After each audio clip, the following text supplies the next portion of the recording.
Now, look here.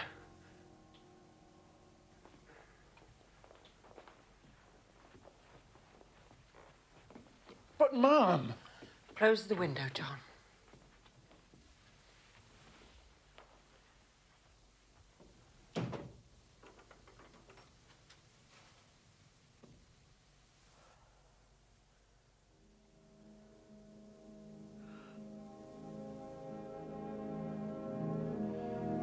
To Sherlock Holmes, she was always the woman, the beautiful Irene Adler, of dubious and questionable memory.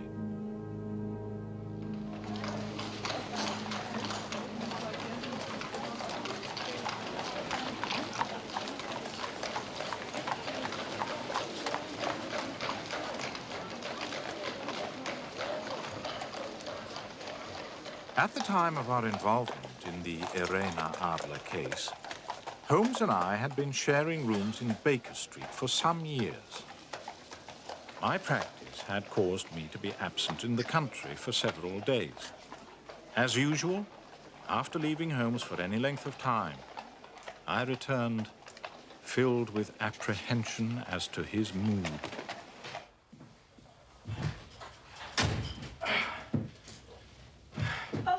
Oh, hello, Mrs. Hudson. Dr. Watson, just look at you, half soaked to the skin. Yes, well, I'm not surprised. I have just spent 20 minutes standing in the pouring rain waiting for a cab. Won't do that old wound of yours any good getting so wet, Doctor. Oh, no. Just take this coat and your hat. See that they're properly dry. Mrs. Hudson, I haven't eaten all day. Do hope supper will be up very soon. That's very doubtful. I don't know what's come over Mr. Holmes. He seems to be all on edge. I'm not to bring up supper until I'm called. Those are his orders. Thank you, Mrs. Hudson.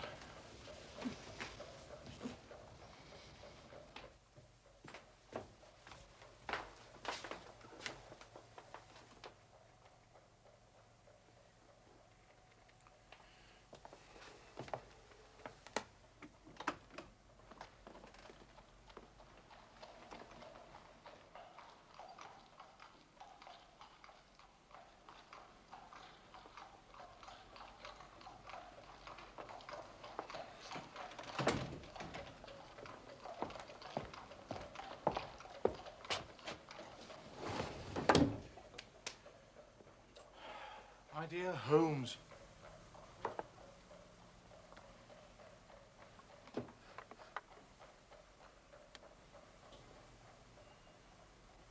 What is it tonight?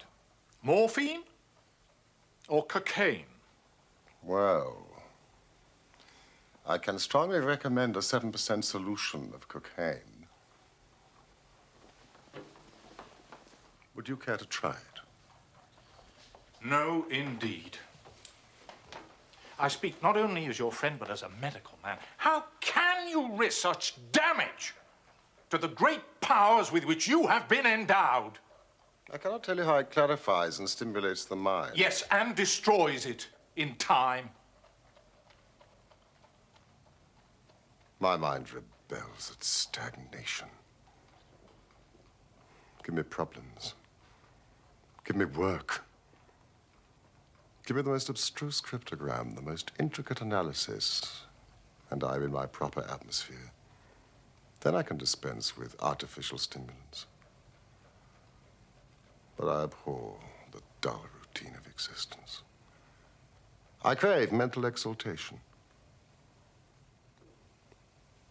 That is why I've chosen my own profession, or rather, created it, for I am the only one in the world.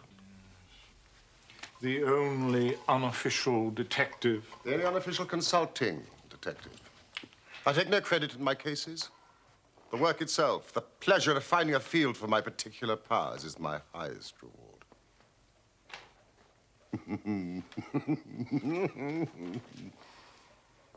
You can close that drawer. You have made the wrong diagnosis, Doctor.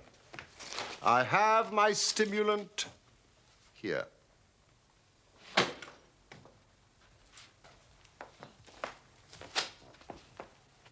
I hope you enjoyed your week in the country. It was good for the appetite. Incidentally, I do wish you would ring for supper.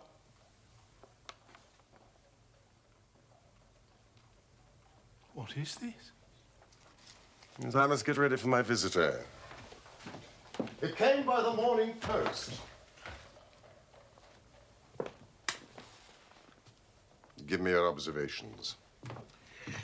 Well, I mean, it's undated and without either signature or address. Good. Read it aloud. Dear Mr. Holmes, there will call upon you tonight at 7:45 a gentleman who... Good heavens, we've only a few minutes, Holmes. Go on. A gentleman who desires to consult with you upon a matter of the very deepest moment. Your recent services to one of the royal houses of Europe have shown that you are one who may be safely trusted with matters which are of an importance which can hardly be exaggerated. This account of you we have from all quarters received. Be in your chamber, then. Good heavens, this is a mystery indeed. What do you imagine it means? Well, I have no data yet. It is a capital mistake to theorize before one has data. But the note itself, what do you deduce from it? It's a man's writing. Good. Presumably well-to-do. It's expensive paper, this. It's peculiarly strong and stiff. Peculiar, that is the very word. It is not English paper at all. Hold it up to the light. Ah. Large E, small g, large P and G with a small T woven into the texture. And that is? Maker's monogram. Excellent, Watson. Come along. Let us consult our continental gazetteer. Your cigars. You see, I was not unmindful of your return. Oh. Would you care for some whiskey?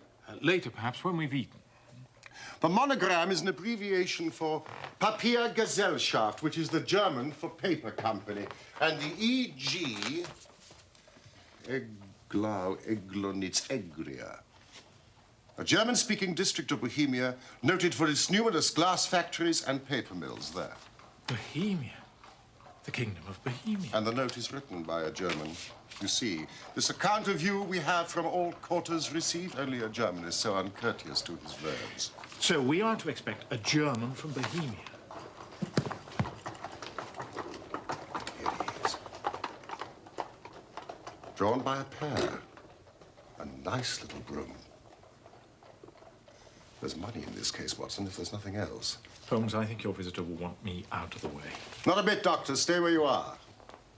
I am lost without my Boswell. But he sounded so secretive.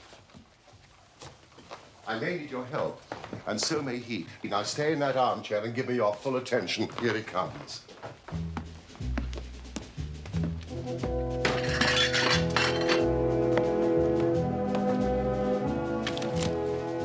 I'm sorry, sir, but you cannot come in here unannounced like this. Mr. Holmes does not see anybody without appointment.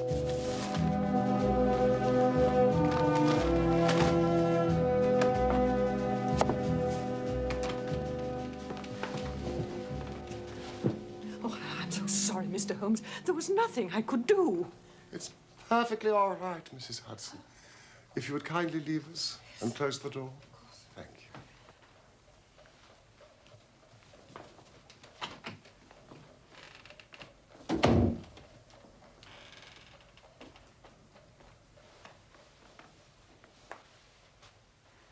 You had my note? Yes. Pray take a seat. This is my friend and colleague, Dr. Watson, who is occasionally good enough to help me in my cases. How do you do, sir?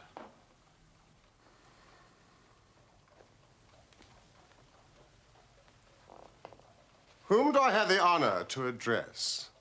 You may address me as the Count von Kramm, a Bohemian nobleman. I should much prefer to communicate with you alone. No, it is both or none. You may say before this gentleman anything which you may wish to say to me.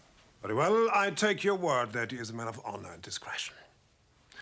But I must begin by binding you both to absolute secrecy for a period of 2 years. Indeed. At the end of that time, the matter will be of no importance. At present, it is of such weight that it may have an influence upon European history. I promise. And I. You will excuse this mask. The august person who employs me wishes his agent to be unknown to you. In fact, I may confess that the title I've given you is not exactly my own. I was aware of that. The circumstances are of great delicacy. Every precaution must be taken to prevent an immense scandal which would seriously compromise one of the royal houses of Europe. To speak plainly, the matter concerns the great house of Ormstein, hereditary kings of Bohemia. I was aware of that too, Your Majesty.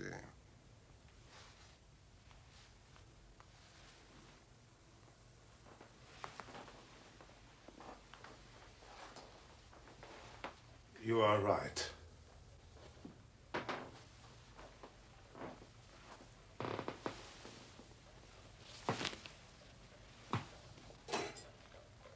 I am the king. Why should I attempt to conceal it? Why indeed?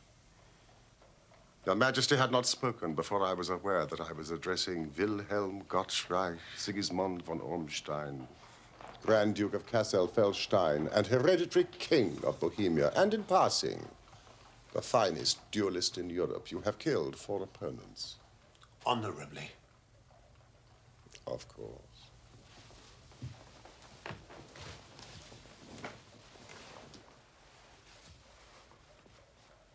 The facts are briefly these.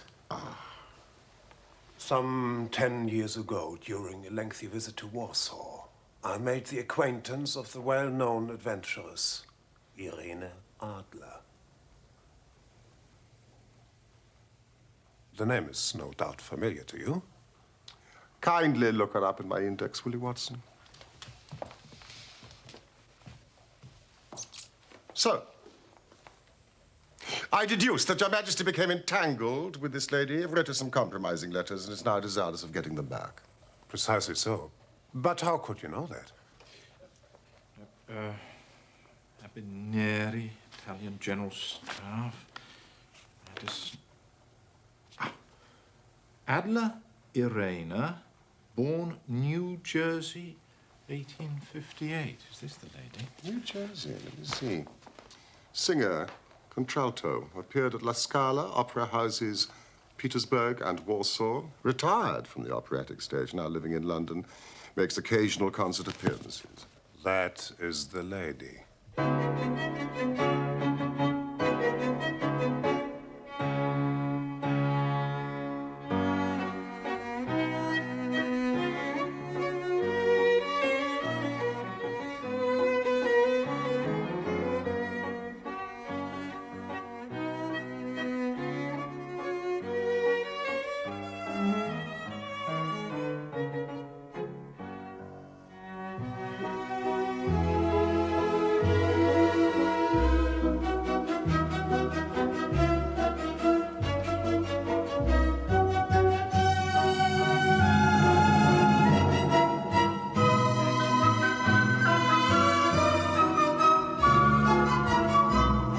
Was there a secret marriage? None. No legal papers or certificates? None.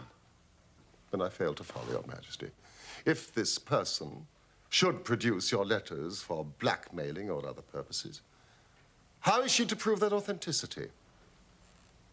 There is the writing. Poo-poo forgery. My private writing paper. Stolen. My own seal. Imitated. My photograph. Bought. We were both in that photograph.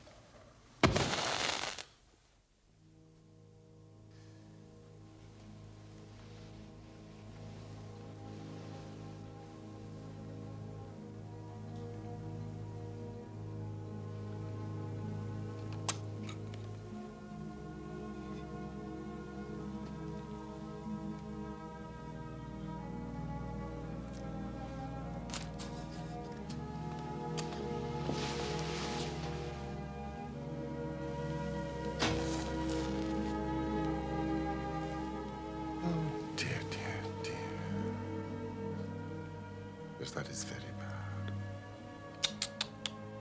Her Majesty has certainly committed an indiscretion. She was beautiful, bewitching, clever, daring.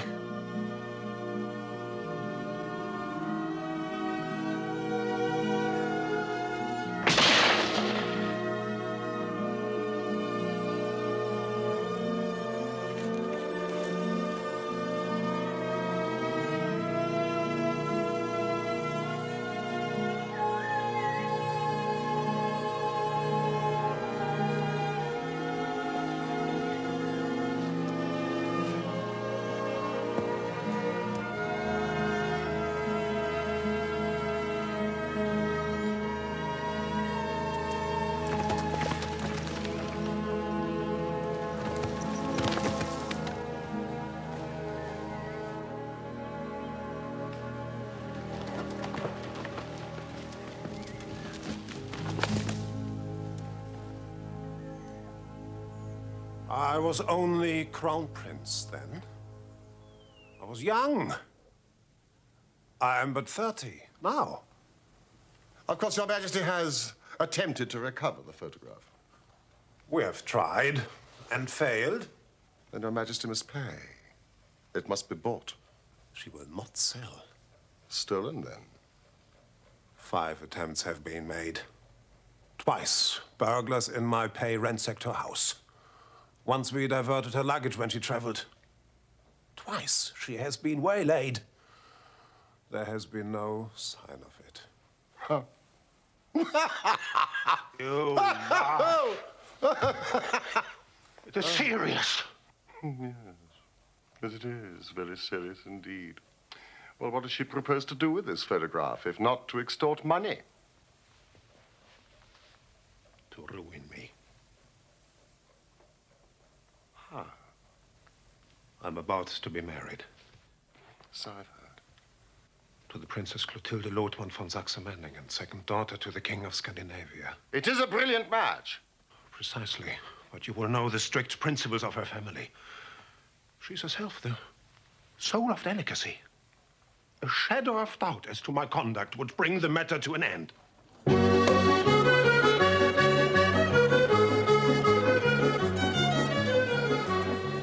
And Irene Adler.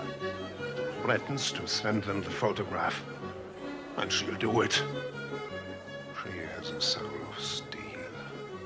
She's more beautiful than any other woman I've known, and more resolute than any man.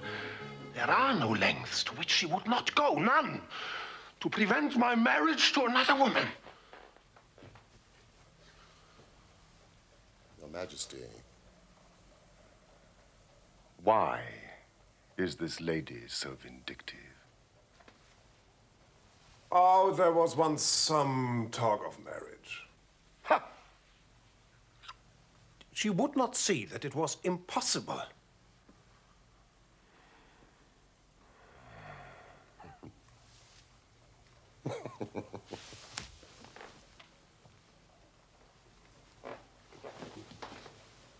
You are sure that she has not sent the photograph yet? I am sure. Why? It may be on its way at this very moment. Because she has said that she would send it on the day when the betrothal was publicly proclaimed. That will be next Monday. And I must leave London on Friday to be home for the ceremony. Ah, then we do have 3 days. Well, that is very fortunate, for I do have other matters in hand. Where can I find Your Majesty in London? It's the Langham Hotel. As the Count von Krumm, remember? Yes, of course. And as to expenditure?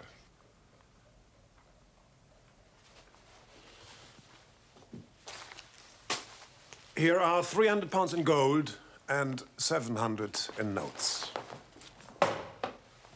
And Miss Irene Adler's address. Good night, Your Majesty, and I trust we shall soon have good news for you.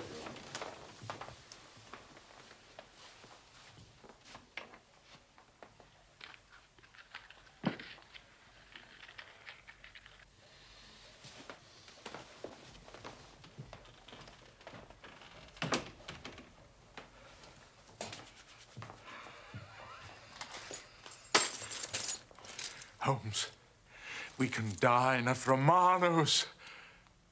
But we only have 3 days. Till Friday. Oh, it must be settled by Friday. The composer Tchaikovsky is conducting his own works at the St. James's Hall. No, no, no. It must be settled by Friday. My dear Watson, I'd like to be alone. You are hungry. Yes.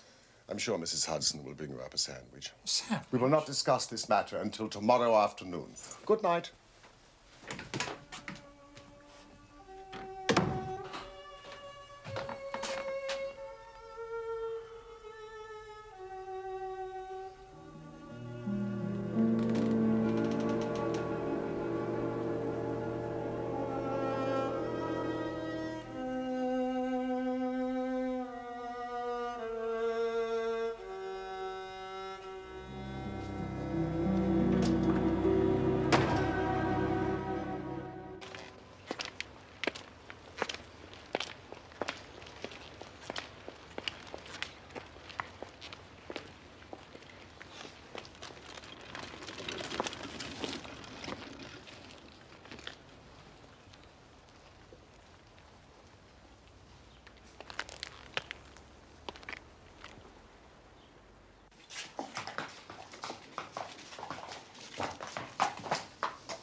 Better than working, innit, mate?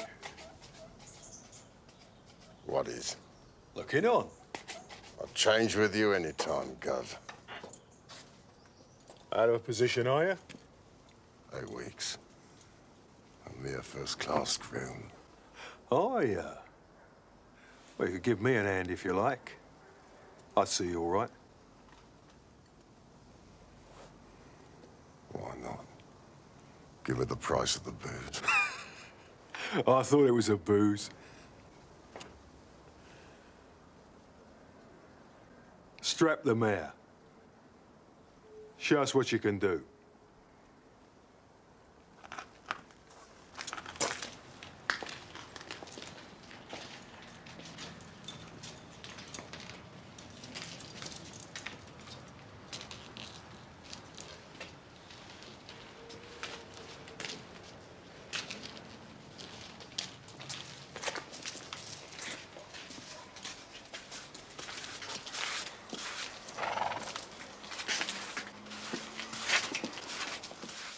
I spent a couple of hours with the cabbie and his cronies.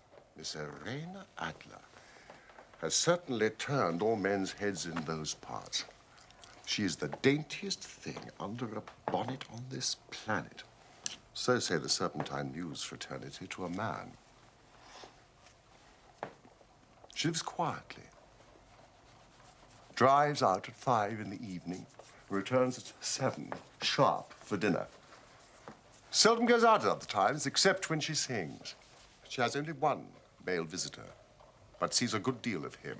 He never calls less than once a day, and often twice. His name is a Mr. Godfrey Norton of the Inner Temple. You see the advantages of having a cabman as a confidant. Mr. Godfrey Norton is a lawyer. That is important. Ominous, perhaps. Why his repeated visits? Is she his client, friend, or mistress? If he is her lawyer, he might have the photograph in his strongbox. If I love her, he might not even know of it.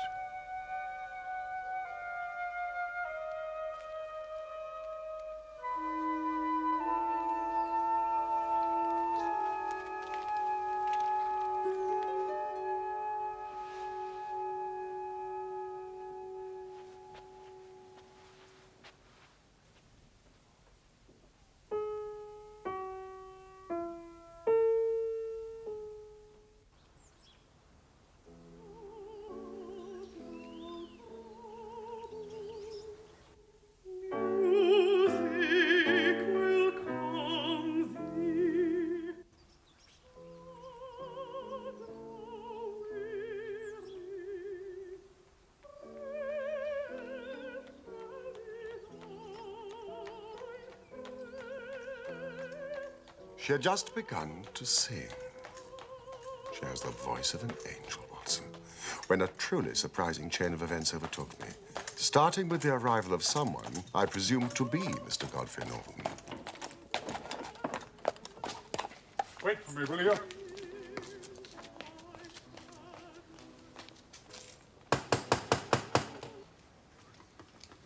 Fetch your mistress's carriage.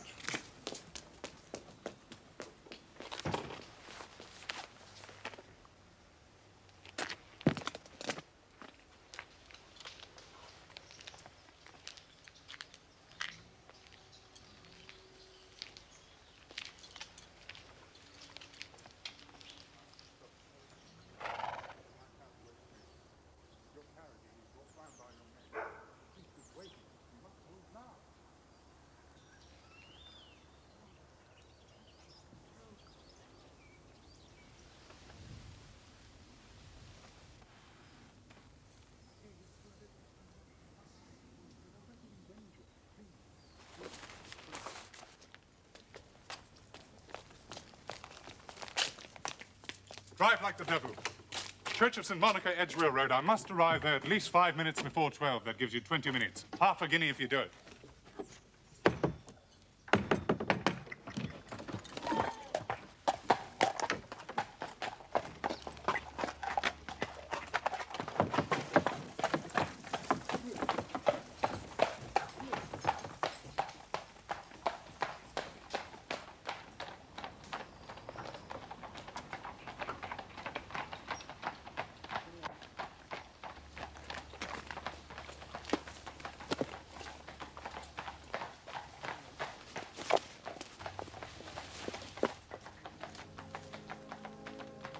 She is a lovely woman, Watson, with a face that a man might die for.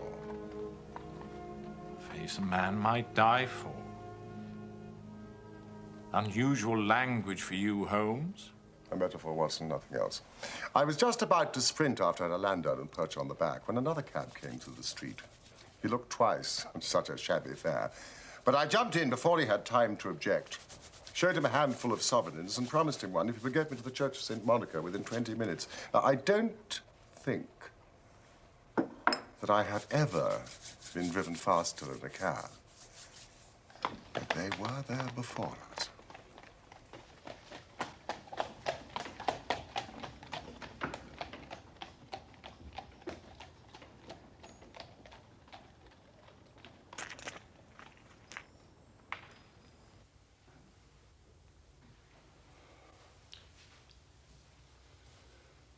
I'm very sorry, Mr. Norton. For pity's sake, it's almost midday. The latest time allowed by law. I would have called in one of those confounded churchmen, but I saw no reason to let them know our business, and I sent them off for a drink. Oh, dear Lord. Godfrey.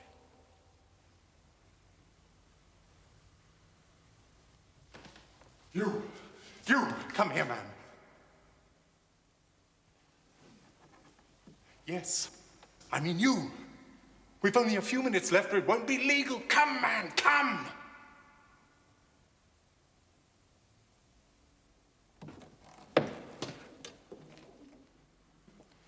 Hold this, and do as you're told. You'll be paid. Ah, we have our witness. The ceremony may proceed.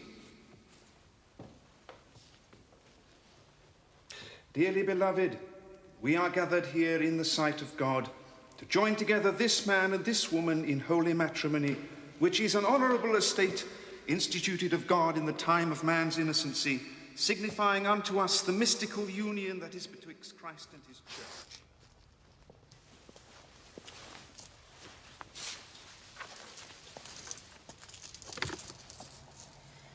Irene. I allowed you to persuade me. Now you must allow me to persuade you. I shall see you tomorrow. At the very first moment. I love you.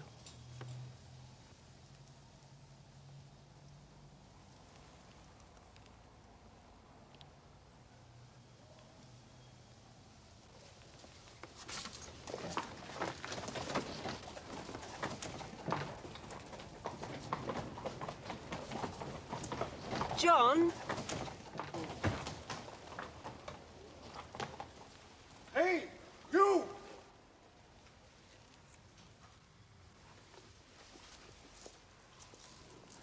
Come here, my man.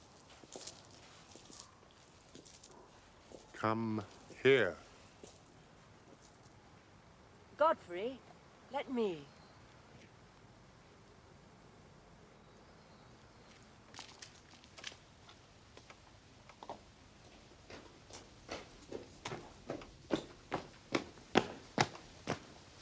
Sir, I want to thank you for being so miraculously present when we needed you.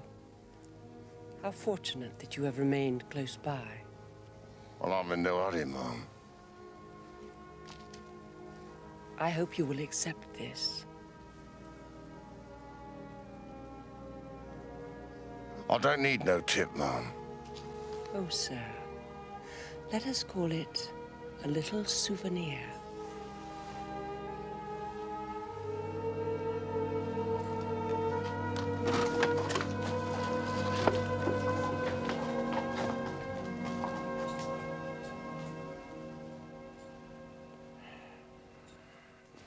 She gave me a sovereign. Here it is. What an extraordinary turn of events. I shall wear it on my watch chain in memory of the occasion. And what now?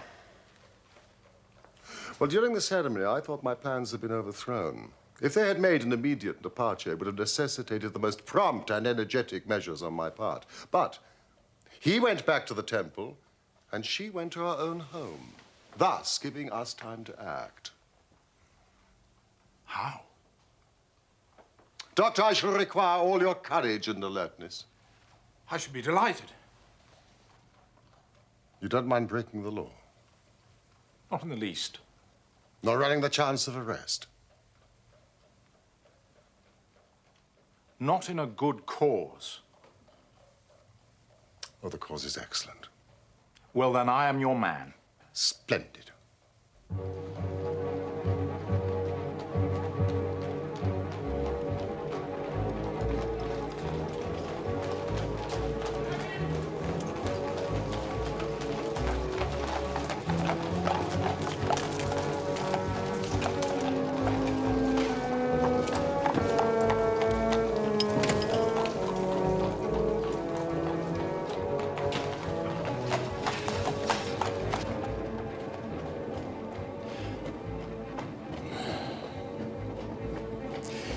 Now, the question is, Holmes, you really do look quite remarkable. No, the question is where to find the photograph. I mean, the house has twice been burgled. She was too clever for them. She is a remarkable woman. Well, they must have searched very thoroughly. They did not know how to look. And how will you look? I shall not look. What then? I will allow her to show me. But she refused. She will not be able to. We draw near the scene of action. We had better walk from here.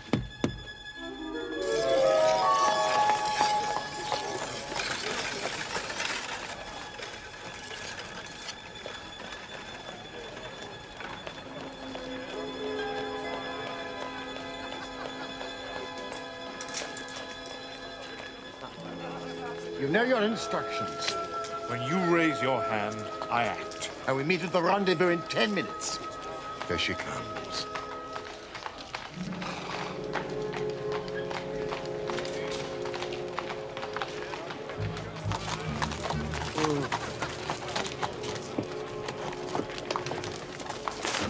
Oh, no, you don't have it. I was here first. I opened the door, lady. You never know it was me. Clear off, you two.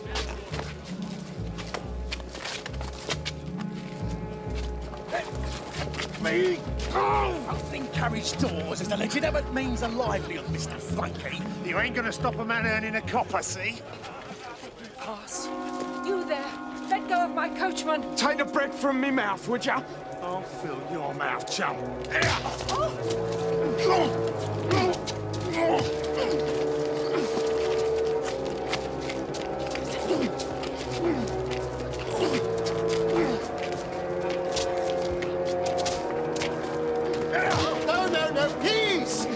Peace, gentlemen, please, I beg you.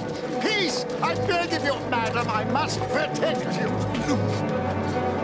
So stop that. Go, and you stop. Stand back. You see what you've done. He's dead.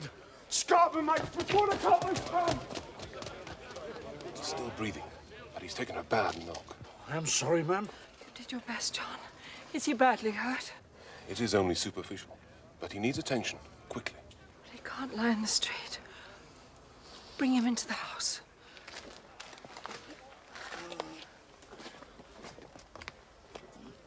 All right, sir.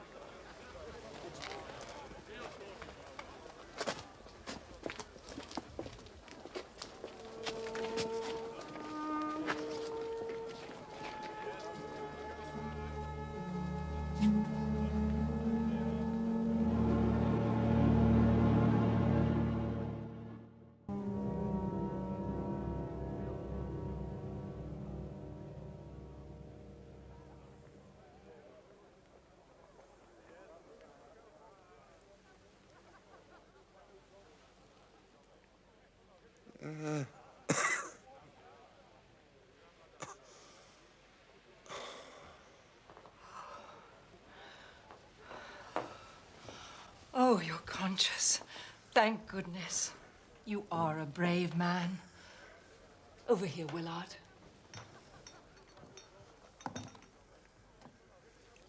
No, stand back. I shall look after my friend in need. Sir, will you look toward me? It is no sight for a lady. I have strong nerves, dear friend. No, I cannot permit. Thank you. A bandage.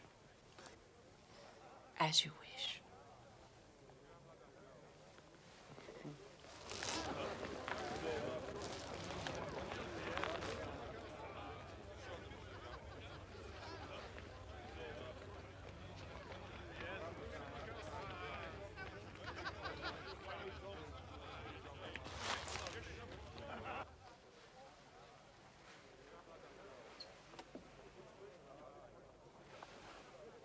I'm so relieved that your wound isn't serious. Well, it is but shallow, and the concussion wears off.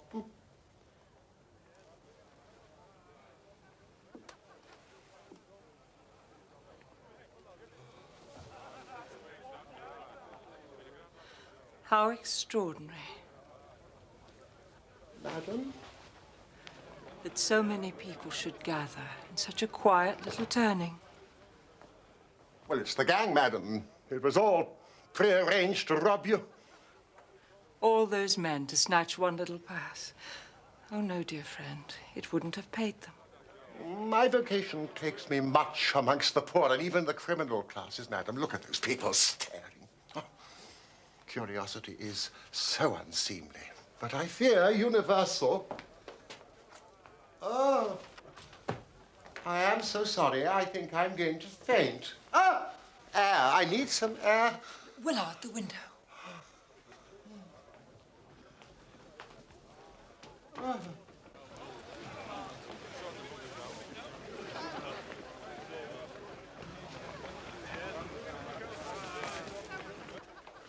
Some drinking water.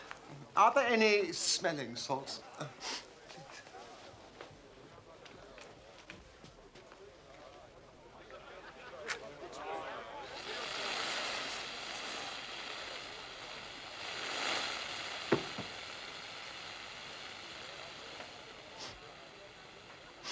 Madam? Madam, I think I can smell fire. What? Fire! Fire! There's a fire, is there?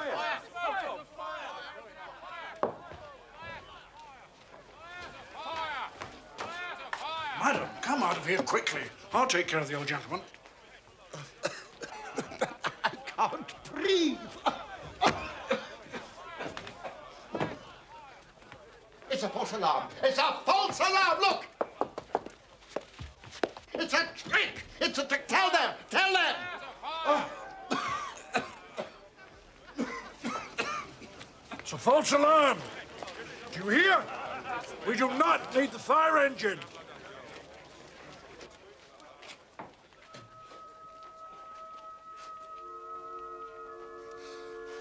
What is it?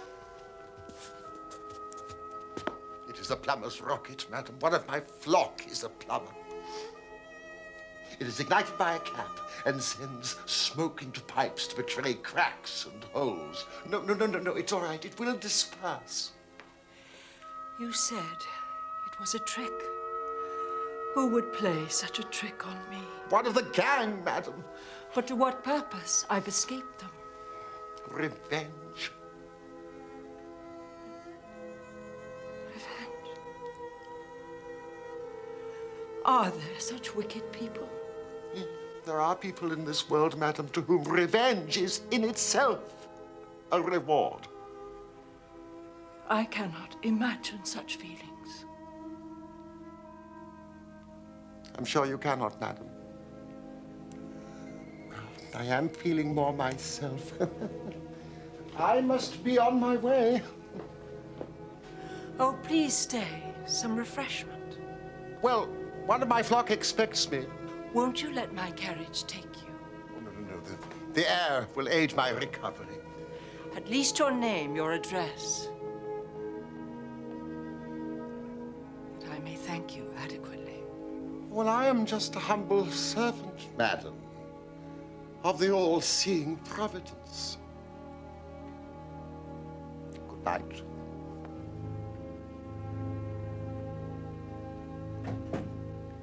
Good night.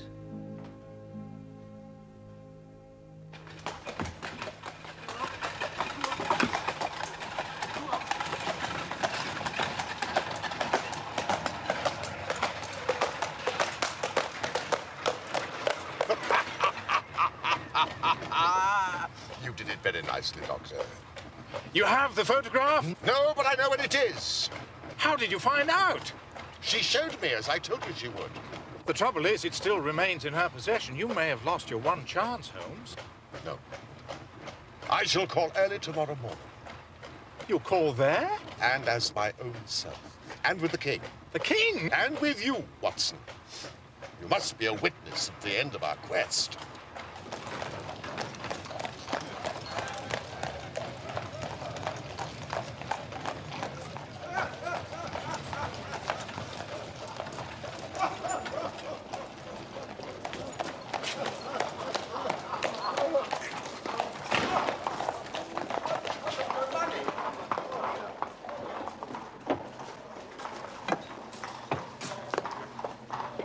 I trust you will sleep well tonight for a change, Holmes. Well, there's nothing like success for curing insomnia. Good night, Mr. Sherlock Holmes. Watson. Holmes.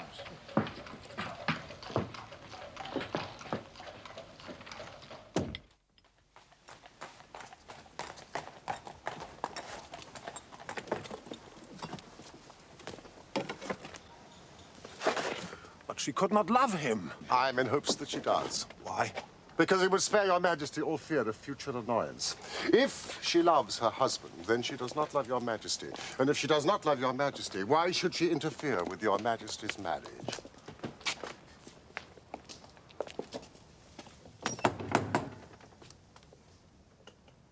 Mr. Sherlock Holmes, I believe. I am Mr. Holmes. My mistress told me you were likely to call. She left this morning with her husband by the 5:15 train from Charing Cross for the continent. She has left England. Never to return, sir. All is lost.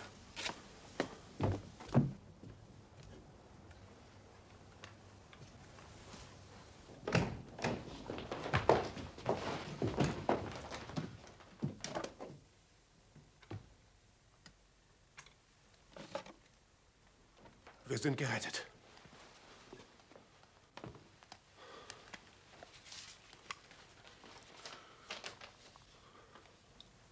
This is not it. Holmes? This is a different photograph.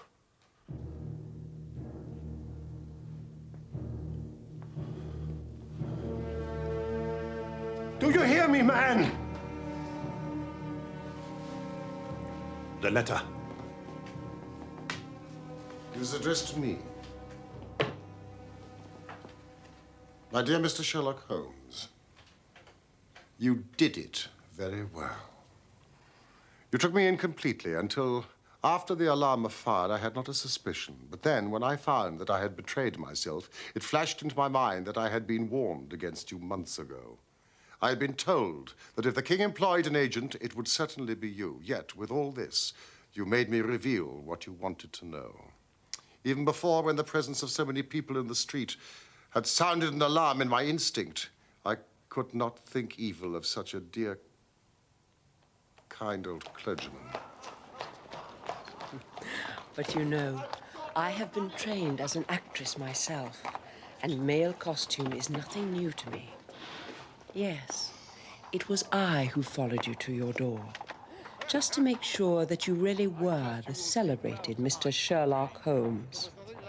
It was I who rather imprudently wished you good night. Then I started for the temple to see my new husband. We had married in secret in case we needed to leave the country to elude the king. Your appearance on the scene was the signal for flight. You are too formidable an antagonist.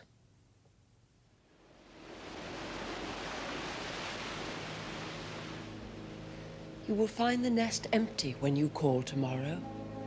As to the photograph, your client may rest in peace. I love and am loved by a better man than he.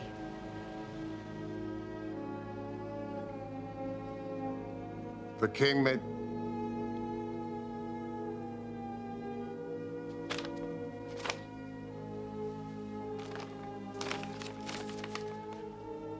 The king may do what he will without hindrance from one whom he has cruelly wronged. I kept it only to safeguard myself and to preserve a weapon which will always secure me from any steps he may take.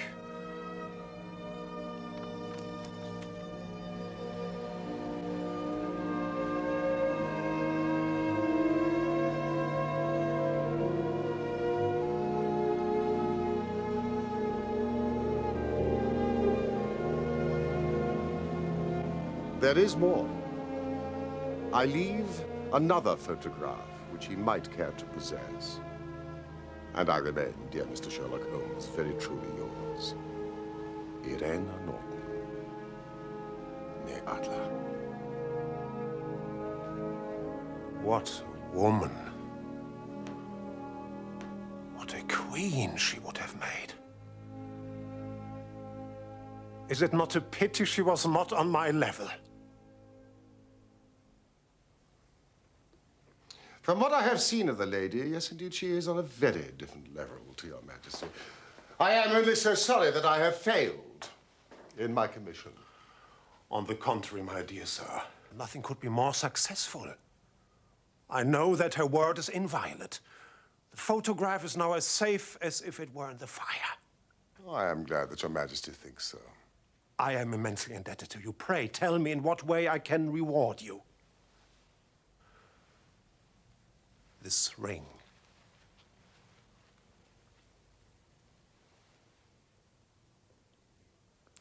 Your Majesty has something which I should value even more highly. You have but to name it. This. Irene's photograph. Certainly, if you wish it. Then I have the honor to wish your Majesty a very good morning.